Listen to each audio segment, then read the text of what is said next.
అమ్మా నిన్ను పెళ్లి చూపులకు వచ్చిన అబ్బాయికి నువ్వు బాగా నచ్చేసినావంట. పెళ్లి చేసుకుంటాడంట.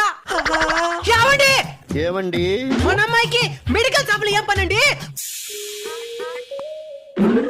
ఓడెవడండి? మెడికల్ షాప్ వాడు.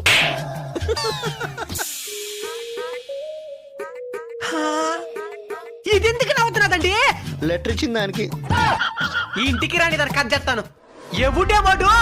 మా నాయన ఈడు కాదు వాడు. వాడంటే మెడికల్ షాప్ వాడు. ఎందుకు భయపడుతున్నదే? అడగరేంటండి?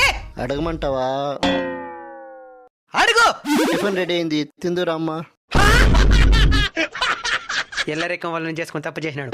అసలు ఎవడే వాడా? ఆయనకు నాకేం సంబంధం లేదు. మరా లెటర్ లేందే. నువ్వే సంబంధం చూసినావా? డాగట్రు వాడు ప్రతిరోజు లవ్ లెటర్ రాస్తున్నాడు. రాస్తా అది చదవదా అంటే ఒక ముక్క కూడా అర్థం కాల. అందుకే మెడికల్ సపోర్ట్ గడిస్తే వాడు చదివి అర్థమయ్యే మరి రాసిస్తున్నాడు.